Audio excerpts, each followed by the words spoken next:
শুভ সকাল সবাইকে। আজকে আমাদের প্রোডাকশন প্ল্যানিং এন্ড কন্ট্রোলের গত ক্লাসে যে লেকচারটা আমরা পড়েছিলাম সেটি প্রোডাকশন প্ল্যানিং কন্ট্রোলের হচ্ছে ক্যাপাসিটি প্ল্যানিং। সেই ক্যাপাসিটি প্ল্যানিং আমরা পড়েছি, হবে সেটি আজকে শেষ করার চেষ্টা করব। তো এই লেকচার পর্যন্তই আমাদের মিডের ইয়ে থাকবে, এরপরে আমরা ফাইনালের জন্য পড়ব। তো একটা ক্লাস টেস্ট দিয়েছো তোমরা অলরেডি, চাইলে আরো দিতে পারো। আর প্রেজেন্টেশন দিব ইন দ্য মিন টাইম মিডের পরে, সো সেটা আগেই বলে দিব। ঠিক আছে, শুরু করে আসি। ওকে, ক্যাপাসিটি প্ল্যানিং সম্পর্কে প্রথম দিন আমরা আলোচনা করেছিলাম। হয়তো সেদিনের আলোচনা থেকে তোমরা কিছুটা হলে বুঝতে পেরেছো যে ক্যাপাসিটি প্ল্যানিং বলতে আমরা যেটা বোঝাচ্ছি যে আমার একটা প্ল্যান্ট বা আমার একটা ম্যানুফ্যাকচারিং অর্গানাইজেশন রয়েছে, সেখান থেকে আমি কতটুকু উৎপাদন করতে পারবো সেই ক্যালকুলেশনটা করা, সেটিকে আমরা ক্যাপাসিটি প্ল্যানিং বলছি। এর আগে আমরা যেটি পড়েছিলাম সেটি হচ্ছে ফোরকাস্টিং, অর্থাৎ ফোরকাস্টিং এর মাধ্যমে আমাদের জেনে নিতে হবে বা আমরা ধারণা করে নিব, আমরা ধরে নিব যে আমরা কতটুকু প্রোডাকশন করব। এরপরে যেটি হচ্ছে সেই প্রোডাকশন অনুসারে আমার প্ল্যান্টের ক্যাপাসিটি কতটুকু আছে, সেটি কি আমার এখানেই প্রোডাকশন করা যাবে নাকি বাইরে থেকে করাতে হবে, সেটি অ্যানালাইসিস করে নেব। তারপর আমরা প্রোডাকশনে যাব। তো ক্যাপাসিটি প্ল্যানিং এর অনেকগুলো টার্ম আলোচনা করেছিলাম। প্রথমত ক্যাপাসিটি প্ল্যানিং কি সেটি আমরা জেনেছি যে আমার প্ল্যান্টের ক্যাপাসিটি অর্থাৎ কতটুকু উৎপাদন সব মিলিয়ে ক্ষম সেটি ক্যাপাসিটি প্ল্যানিং, এবং সেই ক্যাপাসিটি অন্তর্ভুক্ত করে আমার যে প্ল্যানিংটা সেটি অর্থাৎ আমার কোন মেশিনে কতটুকু ক্যাপাসিটি প্ল্যানিং। এরপরে যদি আমরা বলা হচ্ছে যে কেন আমাদের ক্যাপাসিটি প্ল্যানিংটা দরকার, সেখানে আমরা অনেকগুলো পয়েন্টস পেয়েছিলাম, যেমন gets you in front of problems, কোথাও কোনো প্রবলেমস হচ্ছে কিনা সেটি জানার জন্য, back hiring decision with the contract data, কোনো ডিসিশন নেওয়ার জন্য আমাদের যে ওয়েস্ট গুলো রয়েছে, eliminates waste along the value stream, waste গুলো এলিমিনেট করা, ট্রান্সপারেন্সি এন্ড অ্যাকাউন্টেবিলিটি, সবার ভিতরে একটা দায়িত্বশীলতা এবং স্বচ্ছতা সৃষ্টি করা, এগুলোই ছিল আমাদের হেডিং, আমাদের যে ফোরকাস্টিং না ক্যাপাসিটি প্ল্যানিং এর বৈশিষ্ট্য বা উদ্দেশ্য বা দরকারি এই প্যারামিটারস কেন দরকার। কমন ক্যাপাসিটি প্ল্যানিং মিস্টেক যেটি হয় সেটি হচ্ছে যে আমরা ওভার এস্টিমেটিং করে ফেলি, যেটি হচ্ছে আমাদের এমপ্লয়ি মনে করো 7 ঘন্টা আছে, সে তো আর 7 ঘন্টাই কাজ করতে পারবে না, সে সাধারণত কাজ করতে পারবে 5 ঘন্টা বা 6 ঘন্টার মতো, বাকিটা তার টি ব্রেক আছে, লাঞ্চ ব্রেক আছে, এগুলো দিয়ে যাবে। সো সেখান থেকে কিন্তু আমাদেরকে এস্টিমেটিংটা সেভাবেই করতে হবে যে এই সব কাজটুকু সে করতে পারবে কি পারবে না, এটি আমাদের কিন্তু বড় প্রবলেম হয়। আরেকটি হচ্ছে সেটি হচ্ছে mismatch between skill sets and projects. তো যার যেটা স্কিল আমরা সাধারণত তাকে সেটা বা অনেক সময় দিতে পারি না, বা এইখানে এই মিসম্যাচটা হয়ে যায়। ক্যাপাসিটি প্ল্যানিং ক্লাসিফিকেশন আমরা দেখেছি, সেটি হচ্ছে long term classification, short term classification, medium term. Goal কি আমাদের গোল অফ ক্যাপাসিটি প্ল্যানিং, যে সুষ্ঠু সম্পদের যতটুকু আছে, যতটুকু স্কোপ রয়েছে সম্পূর্ণটা ব্যবহার করে আমাদের প্রোডাকশন করে, এটি সাধারণত আমাদের গোল। মেজারমেন্ট অফ ক্যাপাসিটি প্ল্যানিং এর ক্ষেত্রে আমরা অনেকগুলো মেজারমেন্ট করেছি, যে ইনপুট মেজারমেন্ট ক্যাপাসিটি না আউটপুট মেজারমেন্ট ক্যাপাসিটি, দুটি ভাবে মাপা যায়। যে কতটুকু ইনপুট ম্যাটেরিয়াল দিচ্ছি সেটি দিয়েও কতটুকু প্রোডাকশন বা ক্যাপাসিটি ফিল করবে সেটি, অথবা আউটপুট মেজারমেন্ট ক্যাপাসিটি, সেটি হচ্ছে যে কতটুকু আউটপুট আসলো সেটিও কিন্তু ক্যাপাসিটি, অর্থাৎ 30 টন ফেব্রিক ডাইং এর একটা ফ্যাক্টরিতে 28 টন ডাইং করা গেছে, সেটি কিন্তু আউটপুট ক্যাপাসিটি। তো এটা আরো নানাভাবে বলা যেতে পারে।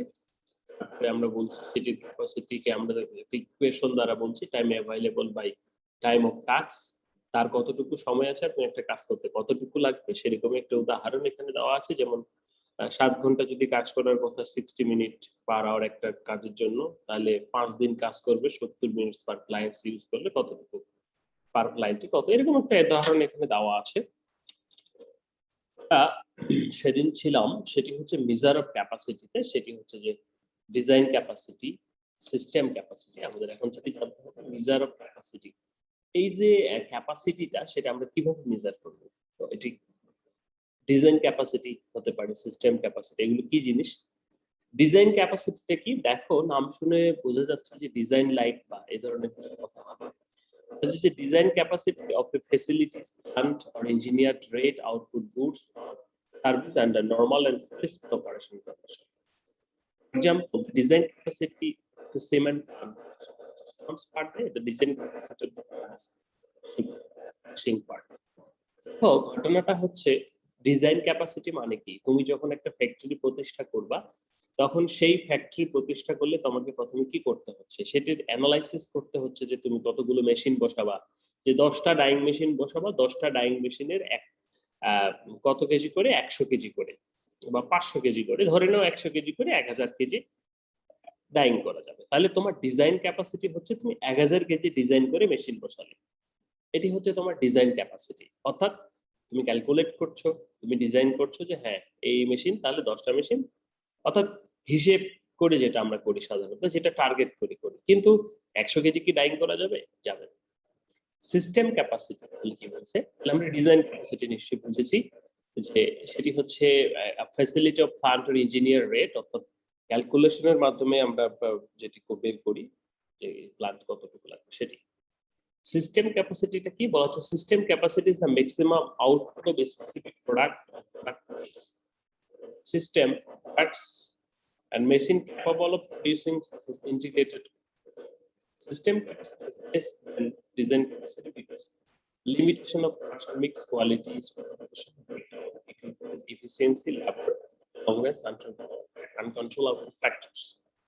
System capacity টা হচ্ছে যখন তুমি প্রোডাকশনে যাবে, তো সেই প্রোডাকশনের নানা প্রকার সমস্যা থাকতে পারে সেখানে। সেটি যেমন হচ্ছে ক্যাপাসিটি কতটুকু, লিমিটেশন, প্রোডাক্ট মিক্স, মনে করো নানা প্রকার প্রোডাক্ট মিক্স, কোয়ালিটি আছে, স্পেসিফিকেশন, ব্রেকডাউন, মেশিন বন্ধ হয়ে থাকে, লেবার, ঠিক আছে? আরো কিছু আনকন্ট্রোলেবল ফ্যাক্টর আছে যার কারণে তুমি ওই ১০০০ কেজি ডাইং মেশিনে কিন্তু ১০০০ কেজি ডাইং করতে পারবে না।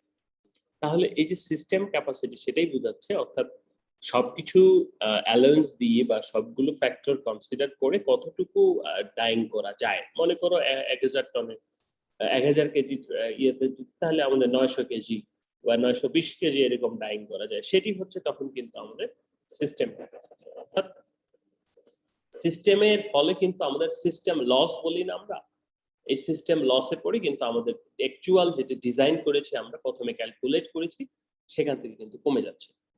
এরপর বলা হচ্ছে efficiency is expressed as ratio of actual measure output system capacity. Actual measure কোটা এবং সিস্টেমে কতটুকু সেটা। The system efficiency actual output by system capacity. Actual আউটপুটটা কত আসছে আর সিস্টেমের ক্যাপাসিটি কত আসছে। ৫০০ যদি থাকে ১০০০ কেজি বাই কি হবে ৮৯০ কেজি মনে করা হয়েছে, এই হচ্ছে তখন সিস্টেম ক্যাপাসিটি। তাহলে ডিজাইন ক্যাপাসিটি হচ্ছে নরমাল যে ক্যালকুলেশনের ফলে, সিস্টেম ক্যাপাসিটি হচ্ছে অ্যাকচুয়াল কতটুকু হচ্ছে। এরপরে আসি আমরা, একটি রয়েছে সেটির নাম হচ্ছে installed capacity. Capacity provided by installation of the plant is called installed capacity. এটিও ডিজাইন ক্যাপাসিটি বলতে পারি আমরা, যে যখন আমরা মেশিনগুলো ইনস্টল করলাম, দেখো প্রত্যেকটা মেশিন যেটি ৫০ কেজি মানে ১০০ কেজির মেশিন সেটি কিন্তু ১০০ কেজি ডাইং করতে পারবে না। তো যাই হোক, ইনস্টল ক্যাপাসিটিটা কি বলা হচ্ছে যে ইনস্টল ক্যাপাসিটিটা দেখো, ডিজাইন ক্যাপাসিটি কিন্তু একটু ভিন্ন জিনিস। সেটি হচ্ছে অর্থাৎ প্রত্যেকটা মেশিন ১০০ কেজি করে মানে ১০০০ কেজি, এটি হচ্ছে ডিজাইন ক্যাপাসিটি। ইনস্টল ক্যাপাসিটিটা হচ্ছে যে যখন তারা ইনস্টল করে দিবে তারাই বলে দিবে যে আসলে ভাই এটা তো ১০০ কেজি মেশিন কিন্তু এখানে ১০০ কেজি ডাইং করা যাবে না। আপনি ৯০ কেজি ৯৫ কেজি ডাইং করতে পারবেন। তো এই যে ইনস্টলড ক্যাপাসিটি, তাহলে প্রত্যেকটা মেশিন থেকে যদি ৫ কেজি করে কমে যায়, আমার ১০ টা মেশিন থেকে ৫০ কেজি কমে গেল। তাহলে ৫০ কেজি মানে কি ৯৫০ কেজি। তাহলে আমার ইনস্টলড ক্যাপাসিটি হচ্ছে ৯৫০ কেজি। রেটেড ক্যাপাসিটি বলা হচ্ছে যে capacity based on the highest production rate established by actual trials and referred as a rated capacity. Maximum কতটুকু প্রোডাকশন করা যাবে সেটি হচ্ছে রেটেড ক্যাপাসিটি। অর্থাৎ এই মেশিনগুলো দ্বারা ম্যাক্সিমাম মনে করো তুমি প্রোডাকশন করতে পারো। তোমার অ্যাকচুয়াল ক্যাপাসিটি হচ্ছে ৯২০ টন বা ৯২০ কেজির মতো, টন না ২০ কেজির মতো মনে করো। তোমার ডিজাইন ক্যাপাসিটি হচ্ছে ১০০০ কেজি, ইনস্টল ক্যাপাসিটি হচ্ছে ৯৫০ কেজি, তোমার অ্যাকচুয়াল প্রোডাকশন ক্যাপাসিটি হচ্ছে ৯২০ কেজি। রেটেড ক্যাপাসিটিটা হচ্ছে মনে করো একদিন তুমি ৯৩০ কেজির মতো বা ২৫ কেজির মতো ডাইং করেছো সর্বোচ্চ, সেটিকে আমরা রেটেড ক্যাপাসিটি বলছি। Based on the highest production rate established by actual trials is referred as to rated capacity. Okay, এটি হচ্ছে rated capacity. Effective capacity, rated capacity তো আর সবসময় হবে না। ইফেক্টিভ ক্যাপাসিটিটা কি বলা হচ্ছে, this consider how the operation will long run term basis, it will start and how it will be maintained. All plant shops under the normal working time frame are taken in consideration. This can also be known as available capacity, and stoppage may include the shift changeover, lunch break setup, and other factors. Effective capacity সেটা কি বোঝাচ্ছে, normal টাইমে effectively কাজ করলে যতটুকু production সম্ভব সেটিকে। তো এর ভিতরে অনেক কিছু থাকছে, অর্থাৎ মানুষের তো একটা ইফেক্টিভ টাইম আছে, যদি 7 ঘন্টা কাজে নেয় সে তো আর 7 ঘন্টা কাজ করতে পারছে না। Okay, effective capacity and actual capacity near about same, but effective capacity বলতে বোঝাচ্ছে যে ইফেক্টিভ টাইমটুতে সে কতটুকু ইফেক্টিভলি কতটুকু প্রোডাকশন হচ্ছে বা এটিকে বোঝাচ্ছে। Actual capacity is the same as a effective capacity but contains unplanned losses and well planned as well planned one. তো ইফেক্টিভ ক্যাপাসিটিটা কি, সেটি হচ্ছে যখন শুধুমাত্র প্লান্ট ইফেক্টিভ কখন হবে, যখন আমরা কোনো প্রোডাকশন প্লান্ট ওয়েতে করতে পারবো তখন সেটাই কিন্তু ইফেক্টিভ, তাই না? যেটা আনপ্লান্ট ওয়েতে হচ্ছে সেটা কিন্তু ইফেক্টিভ ক্যাপাসিটি হচ্ছে না। মনে করো তোমার ডাইং করতে হচ্ছে রেড, ইয়েলো, ব্লু, H&M বাইরের অনেকগুলো শেড দিয়েছে। তো H&M বাইরের অনেকগুলো অর্ডার তুমি ডাইং করছো এবং সাথে C&A বাইরের একটা ডাইং করেছো। তো C&A বাইরেরটা কিন্তু তোমার দরকার নেই। তো ইফেক্টিভ ক্যাপাসিটি বলতে তখন কিন্তু বোঝাবে H&M বাইরের যেগুলো ডাইং করেছো সেটি। আর অ্যাকচুয়াল ক্যাপাসিটি বলতে বোঝাচ্ছে মানে অ্যাকচুয়ালি কতটুকু ডাইং হয়েছে। তাহলে C&A বাইরের ওই একটি সহ এবং H&M বাইরের সবকটি মিলেই কিন্তু তোমার অ্যাকচুয়াল ক্যাপাসিটি হচ্ছে, কিন্তু সেটি ইফেক্টিভ হচ্ছে না, কারণ যেহেতু সেটি C&A তে এখন দরকার ছিল না। ওকে, তাহলে ইফেক্টিভ ক্যাপাসিটি, অ্যাকচুয়াল ক্যাপাসিটি। এখানে আমরা দেখতে পাচ্ছি যে ডিজাইন ক্যাপাসিটি একটা ইয়ের মাধ্যমে, এটা ডিজাইন ক্যাপাসিটি অর্থাৎ 1000 কেজি। এখানে ক্যাপাসিটি রয়েছে, লস রয়েছে, অবশ্যই লস হবে, অ্যাকচুয়াল আউটপুট রয়েছে, প্লান্ট লস রয়েছে, প্লান্ট লস রয়েছে। প্ল্যানিং করেও যে লস হবে এমনটা তো নয়, প্ল্যানিং করেও তো লস হবে। ওকে, তাহলে আশা করি আমরা টার্ম গুলো বুঝতে পেরেছি। আমাদের যে টার্ম গুলো ছিল এখানে সেটি ডিজাইন ক্যাপাসিটি, প্রথমে যেটি ক্যালকুলেট করে হবে সেটিকে আমরা ডিজাইন ক্যাপাসিটি বলছি। সিস্টেম ক্যাপাসিটি অর্থাৎ প্রোডাকশন করতে গিয়ে সিস্টেম লস হয় নানা রকম, সেটি। ইনস্টলড ক্যাপাসিটি, প্রত্যেকটা ইনস্টলের সময় যেটুকু মানে সম্ভব। Rated capacity, effective capacity and actual capacity. Now here is an example of worked example one calculating capacity measurement. সেটি হচ্ছে দেখো হচ্ছে যে you are managing a group of 10 electricians. Individuals undertake the home servicing of electric system and call for telephone for either emergency or clearance visit. তোমার যে managing একটা group রয়েছে 10টা ইলেকট্রিশিয়ানের, সেখানে তুমি একটা সার্ভিস দিয়ে থাকো, সেটি টেলিফোন দিয়ে বা সেখানে গিয়ে তারপর ঠিক করা হয়। Hence minimum call out fee that covers 15 minutes visit plus traveling time, 15 minutes মতো লাগে। Beyond the first 15 minutes charge minimum blocks 15 minutes plus any materials time might be necessary to carry out that job. Average call out takes সবকিছু মিলিয়ে হচ্ছে প্রায় 1 ঘন্টার মতো। হচ্ছে workers usually available 8 hours এর জন্য, তার সাথে দুটো কফি ব্রেক থাকে 15 মিনিটের যদি হয়, এবং তার সাথে যদি তার half an hour lunch break হয়, তাহলে তার অ্যাকচুয়াল ওয়ার্কিং আওয়ার হচ্ছে কত? 7 ঘন্টা।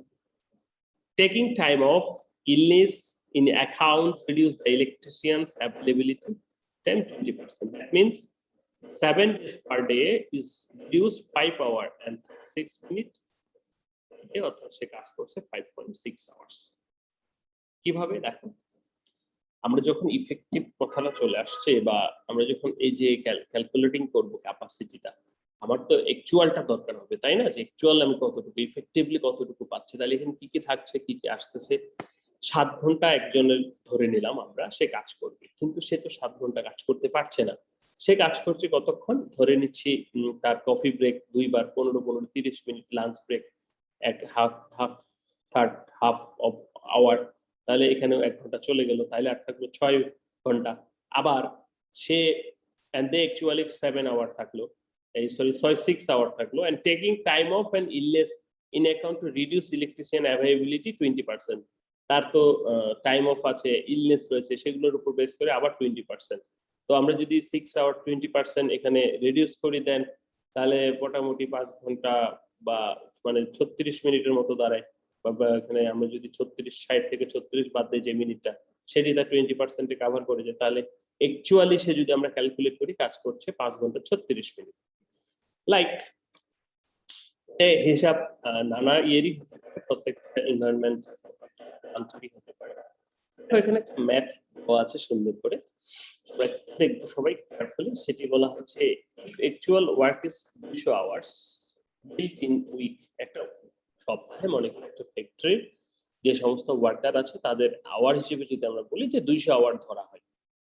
What is the capacity utilization of the team and what is their efficiency? তাহলে আমরা যদি এখানে বের করতে চাই, বলা হচ্ছে কি first you need to calculate the design capacity and the effective capacity then actual output and utilization of efficiency। তাহলে দেখো ওই যে ম্যাথটা প্রথমে ছিল না আমাদের এই পাশে, ওকে, ডিজাইন ক্যাপাসিটি। তাহলে আমাদের কি করতে হবে, প্রথমে কি বের করতে হবে, সর্বপ্রথম ডিজাইন ক্যাপাসিটি। ডিজাইন ক্যাপাসিটিটা কি, অর্থাৎ সে সবকিছু সেট আপ অবস্থায়, অর্থাৎ সেট আপ করে ক্যালকুলেট করা যে কতটুকু হওয়ার কথা। তাহলে কয়জন ওয়ার্কার ছিল, ইলেকট্রিশিয়ান 10টা, কতক্ষণ করে কাজ করার কথা ছিল, 7 ঘন্টা। ওকে, কয়দিন কাজ করার কথা ছিল, সপ্তাহে 5 দিন। এখন আর 1 আওয়ার পার কাস্টমার কল আউটে তার যাচ্ছে, একটা কাস্টমারের পিছনে 1 ঘন্টা যাচ্ছে। তাহলে এই যে আমার ডিজাইন ক্যাপাসিটি কত দাঁড়ালো, সপ্তাহে কত দাঁড়ালো, সপ্তাহে সে 350টা কাস্টমারকে সার্ভ করতে পারবে। কিভাবে, দেখো যে তার যে কোম্পানি ছিল সেখানে 10 জন এমপ্লয়ি ছিল, তারা 7 ঘন্টা করে ডেতে কাজ করে 5 দিন কাজ করবে এবং একটা কাস্টমারের পিছনে 1 ঘন্টা সময় ব্যয় করবে। তাহলে আমার 10টা ওয়ার্কারের টোটাল ঘন্টা বের করতে হবে টোটাল দিন দিয়ে, তারপর সে কাস্টমার 1 ঘন্টা দিয়ে ভাগ দিতে হবে, তাহলে 350টা কাস্টমারকে সার্ভ করতে পারবে। এটি হচ্ছে আমাদের ডিজাইন ক্যাপাসিটি। এখানে কিন্তু কোনো লস ইয়ে নাই, দেখো এখানে কিন্তু কোনো কিছু বাদ দেওয়া নাই, সবকিছু ইনক্লুড করে। এখন ইফেক্টিভ ক্যাপাসিটিটা তাহলে কি, তাহলে ইফেক্টিভ ক্যাপাসিটি আমরা বের করলাম একটু আগে, ওই পাশে 5.6 আওয়ার্স, মানে যা যা বলে দিবে সেভাবে ইফেক্টিভ ক্যাপাসিটিটা বের করতে হবে। যদি কোনো কিছু না দেয় তাহলে থাকবে না, বা যদি সরাসরি বলে দেয় ইফেক্টিভ ক্যাপাসিটি এত হলে এত। ইফেক্টিভ ক্যাপাসিটি তাহলে কি, 7 ঘন্টা কিন্তু সে অ্যাকচুয়ালি কাজ করছে না, সে কাজ করছে কতটুকু, 5.6 আওয়ার্স। তাহলে 1 ঘন্টা পার কাস্টমার ইনটু 5 দিন, তাহলে ইফেক্টিভলি আসলেই সে কতটুকু ইফেক্টিভ কাজ করছে, তাহলে কতগুলো হচ্ছে, 280টি কাস্টমার পার উইক। এটি হচ্ছে ইফেক্টিভ ক্যাপাসিটি। আচ্ছা, তো আমরা বের করেছি যে 6 আওয়ার্স, এটা একটু ক্যালকুলেট করে দিলে ভালো হতো তোমাদের জন্য। এরপরে আসি আমরা ইফিসিয়েন্সিতে। ইফিসিয়েন্সিটা কি, তাহলে ইফিসিয়েন্সি সূত্র কেমন, actual output by effective capacity. আমাদের এখানে দেখো বলে দিয়েছে if actual work is 100 hours, 200 ঘন্টা, অ্যাকচুয়াল আউটপুট 200 ঘন্টা, আমাদের বেরিয়েছে কত, ইফেক্টিভ ক্যাপাসিটি 280, ডিজাইন ক্যাপাসিটি 350, আর অ্যাকচুয়াল হয়েছে কত বলে দিছে ম্যাথে 200।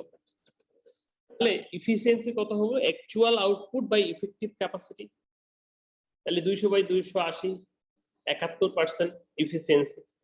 তো এই যে অ্যাকচুয়াল আউটপুটটা যদি আরো বেড়ে যেত 250, তাহলে এখানে আমাদের ইফিসিয়েন্সিও বাড়তো। এবার আসি ইউটিলাইজেশন, তাহলে কি actual output by design capacity, যে ডিজাইনে কত ছিল আর অ্যাকচুয়ালি হইছে আমাদের কত, তাহলে 350 বাই 200, তাহলে ওই প্লান্ট ইউটিলাইজেশন হচ্ছে মাত্র 57%। তাহলে কি বোঝা গেছে আমরা কি কি বের করছি, ডিজাইন ক্যাপাসিটি অর্থাৎ যা ছিল, যা হওয়ার কথা ছিল ক্যালকুলেশনে, ইফেক্টিভ ক্যাপাসিটি অ্যালোয়েন্স বাদ দিয়ে কতটুকু, ইফিসিয়েন্সি এবং ইউটিলাইজেশন, এবং সাথে তো অ্যাকচুয়াল ক্যাপাসিটি থাকছে যে অ্যাকচুয়ালি কতটুকু হয়েছে। ওকে, এরপরে এরকম কিছু ম্যাথ পারি আমি, যে অ্যাকচুয়াল ক্যাপাসিটি বের করো, ডিজাইন, মনে করো একটা ডাইং প্লান্টের 10টা মেশিন আছে, সেই 10টাতে 100 কেজি করে ডাইং করা যায়, প্রতিদিন যদি তারা কত কেজি করে, প্রতিদিন ধরো 200 কেজি করে ডাইং করতে পারে, তাহলে তাদের 5 দিন বা 1 সপ্তাহের বের করো, ডিজাইন ক্যাপাসিটি, ইফেক্টিভ ক্যাপাসিটি, এটি হতে পারে। ওকে, এবার একটু আসি আমরা প্রসিডিউর ফর ক্যাপাসিটি প্ল্যানিং। এই ক্যাপাসিটি প্ল্যানিংটা আমরা কিভাবে করব? বলা হচ্ছে যে capacity planning decisions are taken based upon the consumer demand and this is merged with the human, material, financial resources organization. The process of the capacity being shown in figure. কি দেখাচ্ছে? Procedure for capacity planning. কি procedure গুলো কি? Environmental scanning, অবশ্যই scanning analysis, demand forecasting, প্রথমে তুমি survey করে বাজারে নতুন প্রোডাক্ট আনবা ইত্যাদি। ডিমান্ড ফোরকাস্টিং, তুমি ফোরকাস্টিং করলা, ডিমান্ড ফোরকাস্টিং করলে যে কতটুকু লাগবে। Estimation of the present capacity, এরপর ডিমান্ড ক্যাপাসিটির পর মনে করো তোমার ডিমান্ড ক্যাপাসিটি হচ্ছে 2000 টন, এবার তুমি এস্টিমেটিং করো তোমার ক্যাপাসিটি কত, মনে করো তোমার 10টা মেশিনে 100 কেজি করে হলে 1000 কেজি, তো তোমার লাগছে 2000 কেজি। এখন তাহলে এস্টিমেশন আরো মেশিন লাগবে বা অন্য কানে করাতে হবে, যাই হোক। Estimation of the present capacity, alternative capacity plans to meet the demand. তো তখন আমাদের অর্ডার বেশি হলে আমরা কি করি? বিভিন্ন ফ্যাক্টরিতে সাবকন্ট্রাক্ট করাই বা বিভিন্ন ফ্যাক্টরির কাছে করিয়ে নেই। Quantitative and economical analysis of various plans, দেন আমরা প্ল্যান করব যে কোনটাতে বেটার হবে বা কোনটা আগে পরে করলে বা বাইরে থেকে করালে। তারপর হচ্ছে select the best plan and implementation.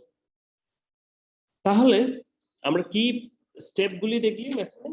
সেটি হচ্ছে যে এনভায়রনমেন্টাল স্ক্যানিং, প্রথমে অ্যানালাইসিস করব, ডিমান্ড ফোরকাস্টিং, জানবো কতটুকু দরকার, ফোরকাস্টিং মানে সেটি জানবো বলতে সেটিও অ্যানালাইসিস করব, মানে সেটি প্রিডিক্ট করব।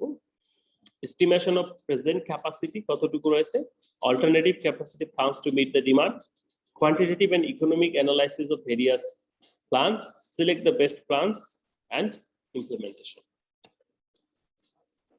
তাহলে এই স্টেপ সম্পর্কে জানা যাক, প্রত্যেকটা স্টেপ সম্পর্কে। হচ্ছে ফ্যাক্টরস ইনফ্লুয়েন্সিং ইফেক্টিভ ক্যাপাসিটি। ফ্যাক্টরগুলো অ্যানালাইসিস করা নাই বা নাই, আচ্ছা যদি না থাকে তাহলে আমরা একটু এই পাশে যাই। তাহলে এনভায়রনমেন্ট স্কেলিং বলতে আমরা যেটা বুঝাচ্ছি যে বাজারের কি অবস্থা সেটি বোঝা। তো সেটি অ্যানালাইসিস করার পর সাধারণত আমরা ডিমান্ড ফোরকাস্টিং এ যাব, যে কালকে কতটুকু লাগবে বা সেটি ক্যালকুলেট করা বা প্রেডিক্ট করা।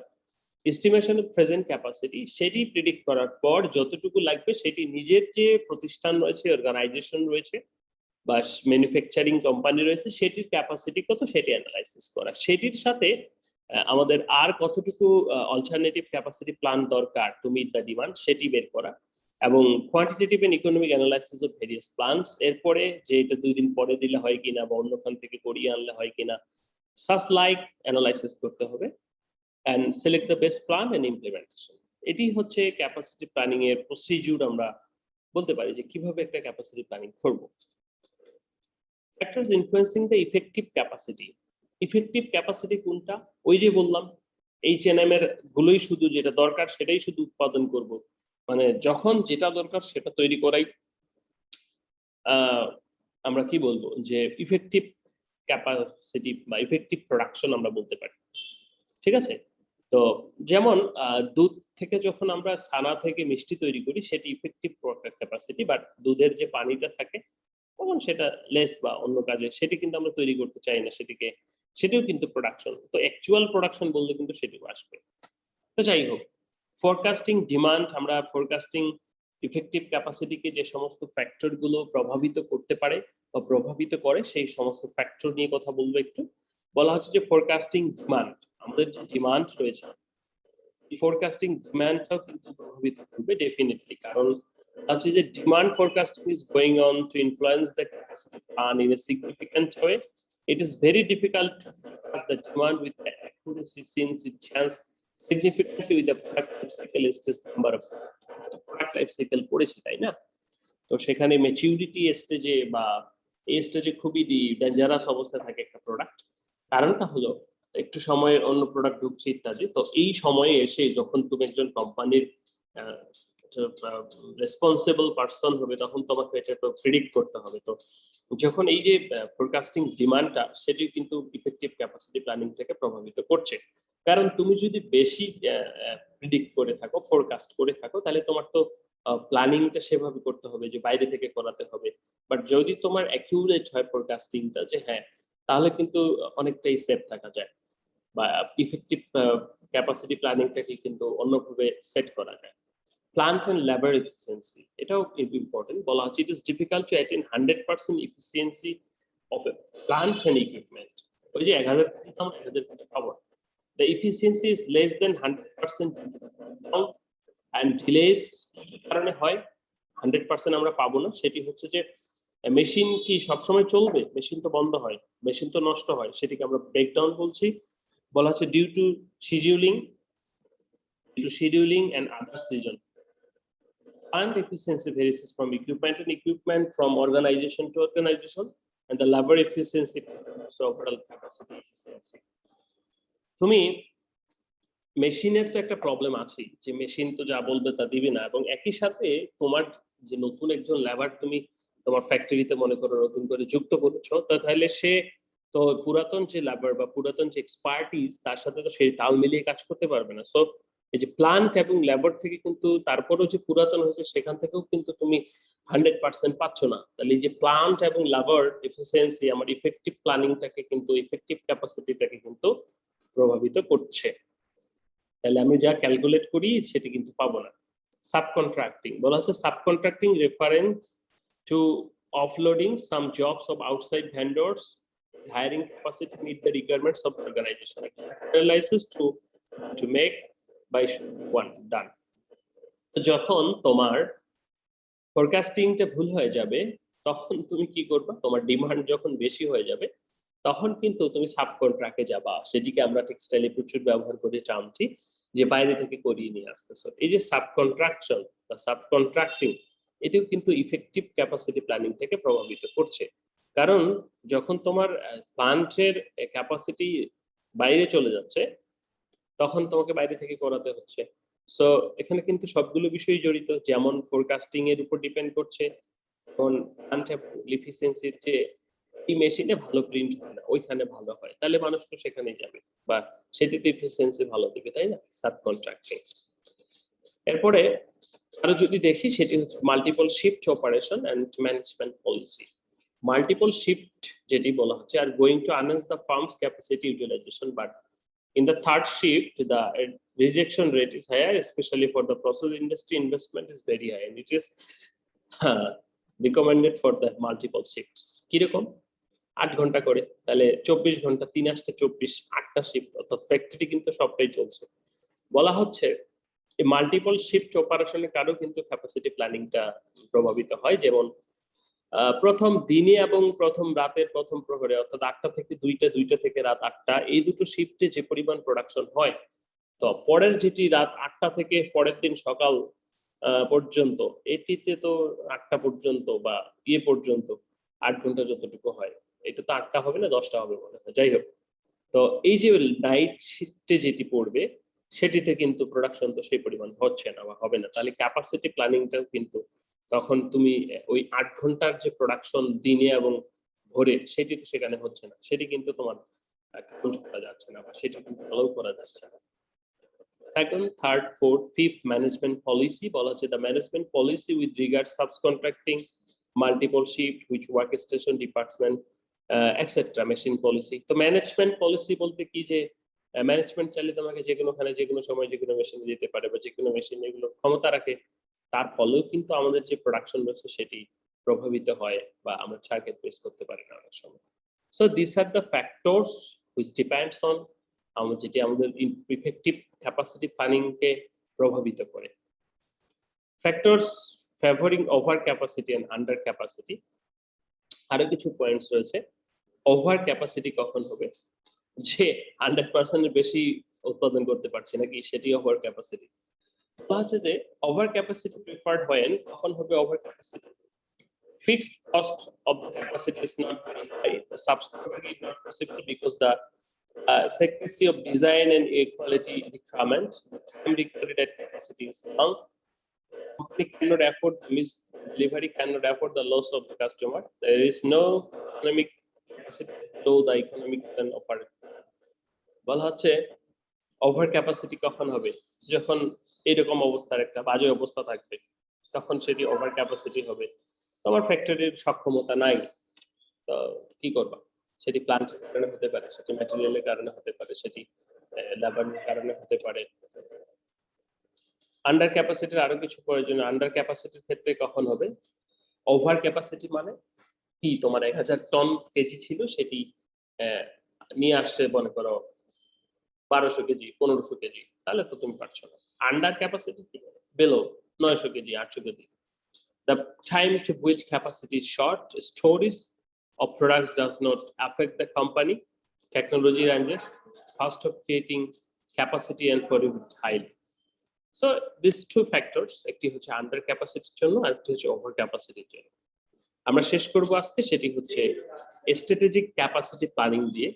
স্ট্র্যাটেজিক ক্যাপাসিটি প্ল্যানিংটা কি, যে আমরা প্ল্যানিং কোন ক্লাসটা শেষ করে আসতেছি, আর অল্প আছে, বলেন যে 10 মিনিট আছে। স্ট্র্যাটেজিক ক্যাপাসিটি প্ল্যানিংটা কি, সেটি হচ্ছে যে বলা হচ্ছে technique use to identify and measure overall capacity of production is referred as to the strategic planning capacity. অর্থাৎ একটু স্ট্র্যাটেজিক্যালি আমরা প্ল্যান করব যেন প্ল্যান্টের অ্যাকচুয়াল ইফেক্টিভ প্রোডাকশনটা বেশি হয়। সো এটি হতে পারে lead strategy, lag strategy, measure strategy, adjustment strategy. Lead স্ট্র্যাটেজিটা কি?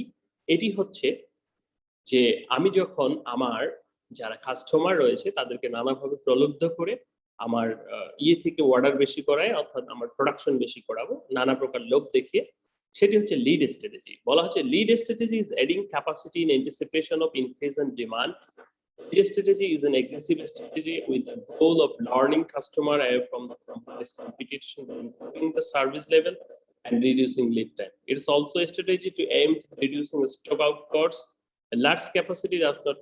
অর্থাৎ লিড স্ট্র্যাটেজি যেটি হচ্ছে সেটি হচ্ছে তোমার কোম্পানির এমপ্লয়ি, কোম্পানির ক্রেতা সবাইকে মোটামুটি করে তোমার প্রোডাকশনটা বাড়ানো, অর্থাৎ একটা লোভ দেখানো। যেমন বিদের আগে বলা হয় তোমাদেরকে ইন্টার্নশিপ দেওয়া হবে, বা আরো বেশি বোনাস স্যালারি আরো ডাবল করে দেওয়া হবে ইত্যাদি। লেগ স্ট্র্যাটেজিটা বলা হচ্ছে এটি সাধারণত refers to adding capacity only after the organisation running at a full capacity or beyond due to increase in demand. এটি কিন্তু এরকম কোনো লোভ নয়, এটি হচ্ছে যে আনস্টেবল কন্ডিশনও নয়। After organisation running a full capacity beyond due to increase in demand, মনে করো দাম চলছে। This mode conceptive strategy to opposite strategic capacity. অর্থাৎ লেগ স্ট্র্যাটেজিটা হচ্ছে যদি তোমার ডিমান্ড আসলেই থাকে তাহলে ফ্যাক্টরি চলবে সেভাবে, নাহলে থাকবে ক্যাপাসিটি প্ল্যানিংটা সেভাবে না হলে চলবে না। লেগ স্ট্র্যাটেজির মতো নয় যে আপনি এটা কিনুন বা এটা করুন একটা সৃষ্টি করে, সেটা নয়। নরমালি যেভাবে চলছে সেটি লেগ স্ট্র্যাটেজি বলছে। ম্যাচ স্ট্র্যাটেজি বলা হচ্ছে adding capacity in small amount in response of changing demand in the market. It's a moderate strategy. এটি একটু চেঞ্জ করে বা প্ল্যানিং এ একটু ক্যাপাসিটি প্ল্যানিং এ যদি একটু চেঞ্জ করা হয়, যদি করা হয় সেটি মার্কেটের ডিমান্ড ধরার জন্য বা এর জন্য। অ্যাডজাস্টমেন্ট স্ট্র্যাটেজিটা কি বলা হচ্ছে যে it is adding reducing capacity in small large amounts due to the consumer demand or due to major changes to the production system or architecture. তো এটি অ্যাডজাস্টমেন্ট স্ট্র্যাটেজি, সেটি আমরা কনজিউমারের সাথে কথা বলে যে কোনো প্রকার অ্যাডজাস্টমেন্টে যেতে পারি। যেমন বিভিন্ন সময় আমাদের প্রোডাক্টের কমে যায় বা ফ্যাক্টরিতে অনেক সময় ফল্টি ম্যাটেরিয়াল সৃষ্টি হয়, বা আমাদের কালার করতে বলেছে একটা হয়েছে আরেকটা, বা আমরা সে পর্যন্ত সেটাই যেতে পারিনি, যার কারণে কিন্তু স্ট্র্যাটেজি হতে পারে। তো আমরা শেষে চলে এসেছি ফোরকাস্টিং ভার্সেস ক্যাপাসিটি প্ল্যানিং। তো ফোরকাস্টিং এবং ক্যাপাসিটি প্ল্যানিং তো আমরা জানি। ফোরকাস্টিং বলতে যেটি বোঝাচ্ছে সেটি হচ্ছে আমরা কতটুকু প্রোডাকশন করব সেটা প্রেডিক্ট করা, এবং ক্যাপাসিটি প্ল্যানিং হচ্ছে সেই যে ফোরকাস্টিংটা করা হলো সেটির উৎপাদনটাই কিংবা কিভাবে উৎপাদনটা হবে সেটি কিন্তু ক্যাপাসিটি প্ল্যানিং। বলা হচ্ছে there would be a scenario where the capacity planning done on basis of not exactly match.